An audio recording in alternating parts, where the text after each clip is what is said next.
जय भीम, जय भारत, जय सशक्त भारत चैनल।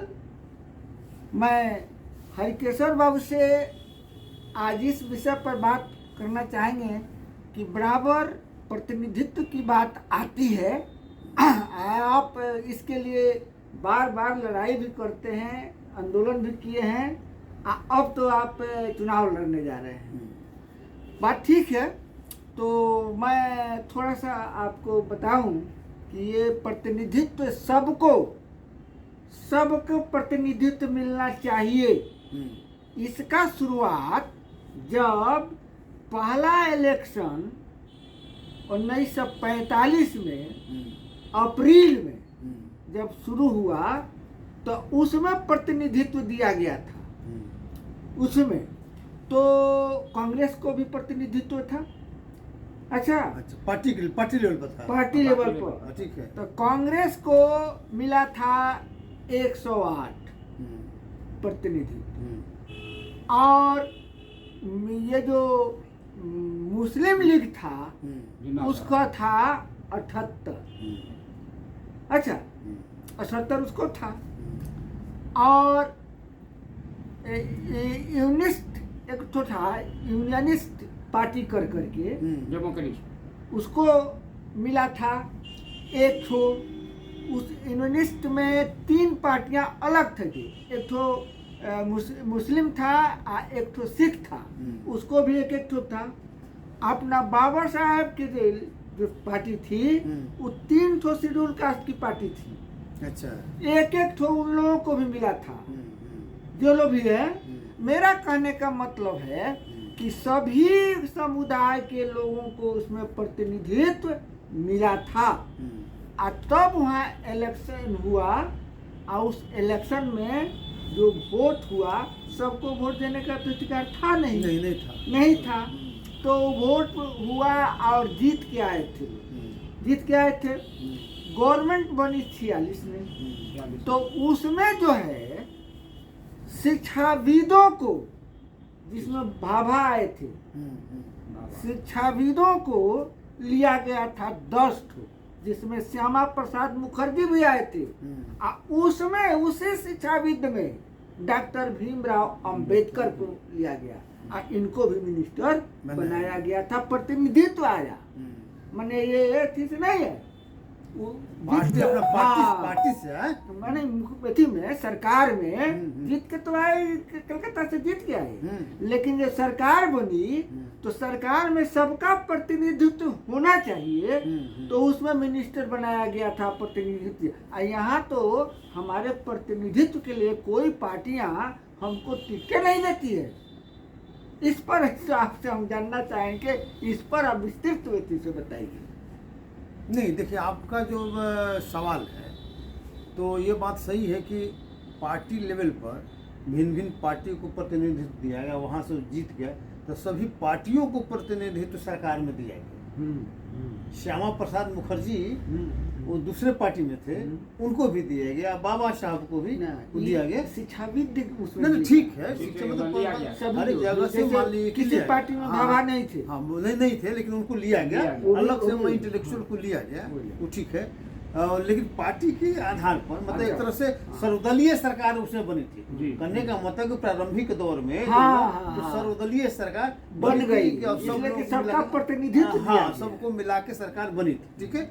लेकिन अल्टीमेटली जो संविधान बना, तो भारत का जो संविधान बना, तो भारत के संविधान में मुख्य रूप से ये कहा गया कि भाई हमको समानता पर आधारित समाज को बनाना है, देश को बनाना है।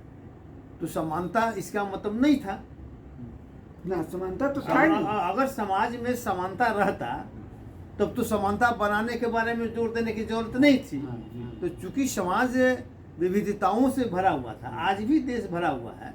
मुस्लिम मान लीजिए कि मुसलमान हैं, उनका अलग संस्कार है, अलग मान लीजिए की संस्कृति है, रहन सहन अलग है, खान पान अलग, ठीक है। हिंदू में भी आप आ जाइए तो हिंदू में भी देखिए कि शेड्यूल कास्ट का अलग पहचान है। शेड्यूल ट्राइब्स का मान कह सकते हैं कि उनका अलग खान पान, रहन सहन, बहुत चीज भिन्न है। सोच मान लें कि भिन्न है। सवर्ण का सोच अलग है, बैकवर्ड क्लास का सोच अलग है। उधर मान लें कि चले जाइए और तो रीजन वाइज भी है, भाषा भी देखिएगा कि 5 किलोमीटर के अंदर में जाएगा तो भाषा भी दूसरे भाषा के लोग मिल जाएंगे, टोन भी बदल जाता है, ठीक है। तो उसमें हुआ कि सबका प्रतिनिधित्व हुआ, खासकर सामाजिक स्तर में जो पिछड़े हुए लोग उनका प्रतिनिधित्व पूरा हो, उनको प्रतिनिधित्व को पूरा करने के लिए ये संविधान में व्यवस्था हुआ, ठीक है। ये जो पिछड़े हुए लोग हैं, जैसे SC है, ST हैं, और उसी तरह से मान लीजिए OBC भी है, अदर बैकवर्ड, इनके अलावे जो बैकवर्ड हैं वो भी पिछड़े हुए हैं। तो सामान्य स्थिति में अगर उनका प्रतिनिधित्व पूरा नहीं होता है सामान्य परिस्थिति में, तो उनको स्पेशल मान लीजिए कि व्यवस्था करके प्रतिनिधित्व की व्यवस्था संविधान में डॉक्टर अम्बेडकर ने मान लीजिए किया, ठीक है। तो अब तो ये व्यवस्था संविधान में हो गया, लेकिन अब सवाल ये होता है कि क्या इस प्रतिनिधित्व देने का उद्देश्य क्या था, आखिर उसमें व्यवस्था किस लिए किया गया था, उसका मतलब क्या था, ठीक है। तो जैसे मान लीजिएगा विधायिका, तो विधायिका में जैसे लोकसभा मान लीजिए कि अभी 543 मान लीजिए, राज्यसभा में उसी तरह से है। तो अगर विधायिका में जो जीत के जा रहा है लोकसभा में या विधानसभा में, तो देखने में तो बहुत कम लोग वहाँ हैं, उनकी संख्या तो बहुत नगण्य है। देश का पॉपुलेशन मान लीजिए अगर 140 करोड़ है, तो उसमें मात्र 100 मान लीजिए 543 लोग अगर जीत के जा रहे हैं, तो 140 करोड़ लोगों का प्रतिनिधित्व तो इतना ही लोग कर रहे हैं, 543 लोग ही कर रहे हैं ना। तो जो भी देश के लिए करना होगा तो यही मिल के करेंगे, 543 ही मिल के पूरा देश का एक तरह से बोझ उठाएंगे, और देश में क्या करना है नहीं करना यही लोग मान लीजिए करेंगे, ठीक है। उसके अलावा मान लीजिए कि जो नियम कानून जो भी बनेगा, जो मान लीजिए कि संविधान तो है ही, संविधान से मिलता जुलता, मतलब उससे अलग हट के नहीं, असंगत नहीं, उससे संगत कोई भी कानून मान लीजिए कि बनाने का काम वहाँ होगा, विधायिका में भी होगा, ठीक है। तो वहाँ पर प्रतिनिधित्व की जरूरत क्यों पड़ी, ठीक है। कोई भी अगर जीत के जा रहा है तो अगर बिना रिजर्वेशन के भी जाता है तो उतना 543 तो रहता ही है, लेकिन चूंकि भिन्न भिन्न विचारधारा के समाज बटा हुआ है, भिन्न संस्कृति से है, भिन्न सोच से है, तो सबका सोच वहाँ रिफ्लेक्ट नहीं हो पाएगा, और कोई भी कानून बनेगा तो सही नहीं हो पाएगा। हो सकता है कि जिसका वर्चस्व हो जाएगा उसी के हिसाब से सारा चीज़ हो जाए, और दूसरे लोगों का वहाँ नहीं होगा, ठीक है ना। इसमें एक बात है, हाँ, कि 543 जो लोग हैं विभिन्न पार्टियों से जीत कर आए हुए, इंडिविजुअल कोई नहीं आया, हाँ, ठीक है। और सभी पार्टियां अपना मैनिफेस्टो देती हैं, ठीक है, सबके सामने, हाँ। सभी समुदायों के लिए, हाँ, सभी वोटर के पास में जाता है। हाँ, तो चुनना वोटर को है कि किस पार्टी के, किस उम्मीदवार को, किस पार्टी के हाँ, उम्मीदवार को हमको वोट देना चाहिए। क्योंकि जो पार्टियां हैं जो मैनिफेस्टो देती हैं उसी के आधार पर वो काम करते हैं। जैसे कि आपका अभी नरेंद्र मोदी जी प्रधानमंत्री बने हुए हैं, ठीक है। इन्होंने जो आया, इनका जो मैनिफेस्टो है, सभी लोग चाहे बैकवर्ड हो, चाहे फॉरवर्ड हो, चाहे शेड्यूल कास्ट, सब लोग जानते हैं कि नरेंद्र मोदी जी आरएस के प्रचारक थे, और आरएसएस के एक पार्टी है जो पहले जनसंघ थी, अब वो भाजपा है। उनका एक अपना विचार है, अपना उनका एक आंदोलन चलता है शुरू से। वो पहले से भी इस आंदोलन में भाग नहीं लिए थे। उनके जो लीडर थे वो उससे मत देखिए, आप तो डाइवर्ट कर गए ना। यहाँ तो मामला दूसरा न था, यहाँ तो मामला एक इंडिविजुअल हम नहीं जानते हैं, हमको तो यही बात है कि ऐसे से होता है। ठीक है, पार्टी 500 देखिए 543, तो मेरी बात तो सुनिएगा ना, 543 लोग जीत के जाएंगे तो जो कानून बनता है तो पार्टी, भले पार्टी का रोल मजबूत रहता है, लेकिन जो संसद में जो बनेगा तो सभी पार्टी के लोग वहाँ रहते हैं ना, ठीक है। भले आप नहीं 10 आदमी इंडिविजुअल नहीं इंडिविजुअल कैसे जाएगा, आपका प्रतिनिधित्व वहाँ रहेगा ना। तो हम क्या कर देंगे, हम प्रतिनिधित्व आप नहीं करिएगा, आप नहीं कर पाइएगा, मान लो अकेले तो कैसे कर पाइएगा। बात लेकिन मतलब कि समाज का अगर प्रतिनिधित्व तो अगर समाज चुन कर अकेले में नहीं, देगा आप जी। डाइवर्ट कर रहे हैं, नहीं समझा, आप दूसरा चीज कर रहे हैं ना, उससे मतलब नहीं। देखिए हमारा अगर प्रतिनिधित्व दिया क्यों किया गया है, आखिर मान लो वहाँ जाइएगा तो सरकार जो बना है तो सरकार तो यही अपने बात हिसाब समझने में नहीं जनता के बीच में नहीं जाती है, जो नहीं। किसको देना चाहिए। नहीं तो सरकार तो देखिए वो तो प्रतिनिधि आप चुनते हैं ना, तो प्रतिनिधि तो अगर आपका कुछ तो नहीं रहेगा। तो आज तो पार्टी में भी अगर मान लीजिए सोचना पड़ेगा ना उसको, 131 को MP है, जिस दिन चाह देगा, जिस दिन सरकार गिरा देगा कि नहीं गिरा देगा, ऐसा थोड़े है। 131 एक पार्टी का है। ना नहीं, अगर 100 आप मिल जाए, 131 मिल जाए कि भाई हमारा शेड्यूल कास्ट के खिलाफ आप काम करें, हम आपको सपोर्ट नहीं करें, तो उनका कोई बिल पास होगा? तो उनके पास में पार्टी के पास में व्हिप नहीं है। व्हिप क्या हो जाएगा, क्या हो जाएगा? व्हिप होने से कौन चीज हो जाएगा? व्हिप होने से क्या हो जाएगा? मतलब विरोध कर देगा तो गिर जाएगा वहाँ। तो इसलिए वो नहीं, देखिए अगर प्रतिनिधित्व करना चाहे, लाचारी है क्योंकि चुनाव में जीत कर जाना है, और चुनाव में आप जीत कर जाइएगा तब जाके वहाँ कुछ करिएगा ना। तो चुनाव जीत कर जाना चूंकि पार्टी के नाम पर जीत के जाते हैं, उसी और पार्टी नहीं, खासकर शेड्यूल कास्ट के लोग जो है, क्योंकि शेड्यूल कास्ट के वोट से जीत के नहीं जाते हैं, इसलिए लाचारी होते वो दूसरा चीज हो गया। लेकिन जिस कार्य से शुद्धता के साथ जो उनको प्रतिनिधित्व का व्यवस्था किया गया था, इसीलिए किया गया था कि आप जाके वहाँ समाज की बात रखिएगा और समाज के खिलाफ कोई कानून नहीं बनने दीजिएगा। उसका मूल उद्देश्य यही था। भले नहीं हो पा रहा है वो अलग चीज़ हुआ, पार्टी जो चाहती है वो करा लेती है, वो अलग मैटर हुआ। लेकिन जो पर्पस था संविधान का, पर्पस यही था कि आप वहाँ जाएंगे, अदरवाइज आपको 131 भेजने की जरूरत क्या था? 131 से गुजरा के क्या करिएगा? ठीक है, अगर प्रतिनिधित्व आप नहीं कर पा रहा है तो आज भी बेवजह है, फालतू है, कोई काम नहीं हो रहा है। उसी तरह से प्रतिनिधित्व देने का मतलब सिर्फ इंडिविजुअल कुछ लोगों को भेजना नहीं। मान लीजिए 131 लोग जाएगा, खा पी के मस्त हो जाएगा, उतना ही के लोगों को है ना, लेकिन समाज को तो कुछ नहीं हो पाएगा, समाज को तो कुछ नहीं दे पाएगा। ठीक है, उसी तरह से नौकरी में भी है। मान लो कार्यपालिका मान लीजिए, तो कार्यपालिका में भी यही स्थिति है ना, मतलब IAS है, IPS है, सब चीज़ तो वही मान लिया करता है। IAS IPS जो है, या मान लो बड़े बड़े प्राधिकारी है, निर्णायक पदों पर जो रहता है, तो जो सरकार कानून बनाती है उसको इम्प्लीमेंटेशन का काम जो भी मान लेते हैं तो वही यही लोग करता है। तो इम्प्लीमेंटेशन में भी किसी के साथ भेदभाव नहीं हो, बेईमानी नहीं हो, तो रोकने के लिए उनको बनाया गया है ना। अगर आप नहीं रोक पाते हैं तो इसका मतलब प्रतिनिधित्व नहीं कर पाते, तो आपका रहना नहीं रहना सब बेकार हो रहा है। आज तो यही रोना है ना।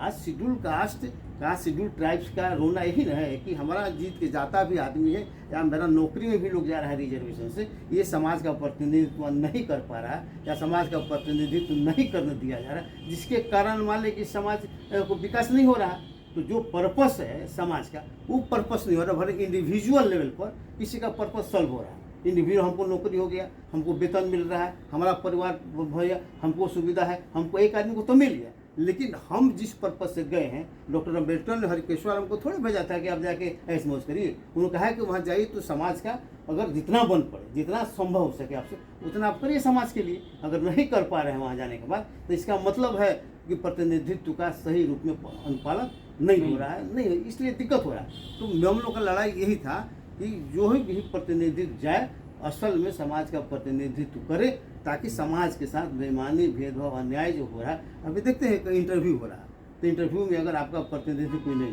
5 आदमी मान लेंगे है, तो देखते हैं कि शेड्यूल कास्ट के लोगों का रिटर्न में ज़्यादा नंबर आता है, और इंटरव्यू में देखिएगा कुछ कम नंबर आएगा। इसलिए उस इंटरव्यू में भी एक प्रतिनिधि अपना रहता है। नहीं रहता है ना, ठीक है, नहीं रहता है, लेकिन अगर वो टाइट हो गया तो वो अगर पूछने वाला रहेगा तब तो ठीक हो जाएगा। लेकिन अगर खाली दस्खत मास्टर रहेगा तो वो वही मान ले जानकारी का अभाव है। हाँ, तो नहीं ये स्थिति है। हाँ, तो मेरा कहने का मतलब कि प्रतिनिधित्व का व्यवस्था इसलिए हुआ है कि भाई जो भी काम होता है सरकार के स्तर से होता है, जो भी काम होता है मान ले कि लोकसभा में होता है, विधानसभा में होता है, जो भी काम होता है न्यायपालिका के द्वारा होता है, ठीक है, न्याय देने का काम। तो अगर हर एक जगह अगर वहीं से किसी के साथ अन्याय होने लगेगा, बेईमानी होने लगेगा, तो समाज आगे कैसे बढ़ेगा? तो कम से कम संविधान में ये व्यवस्था हुआ कि वहाँ कम से कम किसी के साथ नहीं हो, ताकि जिसको अपने बदौलत बढ़ना है, आगे बढ़ना हो, बढ़े।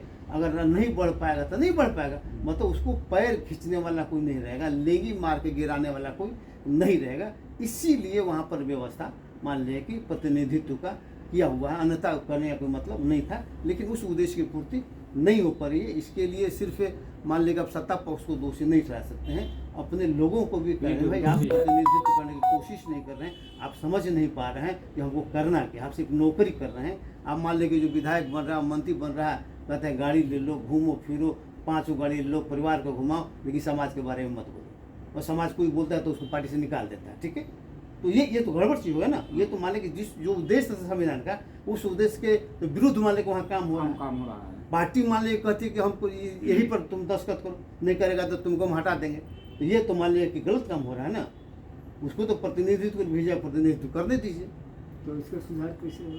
तो उसका मान लीजिए कि साहब जागरूकता से होगा। जागरूकता से अगर समाज पूछने लगेगा कि भाई तुम गया, मान लीजिए कि आप गए और आपके रहते हुए गड़बड़ काम हो गया, ठीक है, समाज के हित में मान लीजिए कि नहीं हुआ, उल्टा काम हो गया, तो आप वहाँ क्या करेंगे? तो समाज पूछेगा ना। जब जागरूक समाज होगा तो पूछेगा, तो उनको भी कान खुलेगा।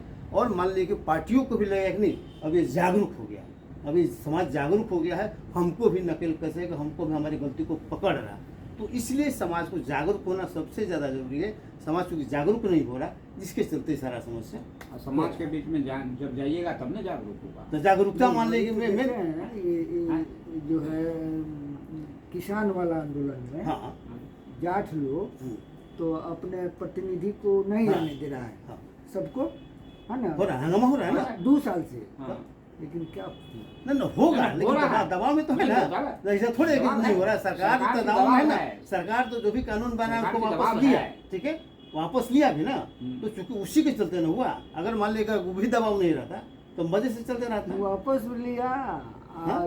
इलेक्शन भी जीत गया, हाँ, अब फिर ठीक है। इलेक्शन भी आ गया। हाँ तो फिर अब है फिर नहीं नहीं, चूंकि अगर लोग वोट भी दिया ना, किसान ने वोट भी दिया, अगर जो किसान लड़ रहा था उसी में से अगर उनको वोट नहीं देता हार जाता हूँ, ठीक है। तो इसलिए मानने की स्थिति है कि जागरूकता का कमी जो है सबसे बड़ा मानने की दिक्कत यही है। जब तक जागरूक समाज नहीं होगा, जब तक आपको अधिकार नहीं मिलेगा, समानता नहीं आएगा। और समानता इसी के माध्यम से आना है। समानता सरकार के स्तर से होना है। इंडिविजुअल लेवल पर कोई किसी के साथ झंझट उसका कोई मतलब नहीं है ना। तो मेन सरकार स्तर से होना, सत्ता पक्ष से होना है। और उसके लिए जरूरी है समानता, उसके लिए जरूरी है जागरूकता। और जागरूकता पढ़ने लिखने से होगा, क्वालिटी से आएगा, डॉक्टर अम्बेडकर के विचारों पर मंथन करने से होगा, आगे बढ़ने से होगा। जय भीम साथियों। जय भीम, जय भीम।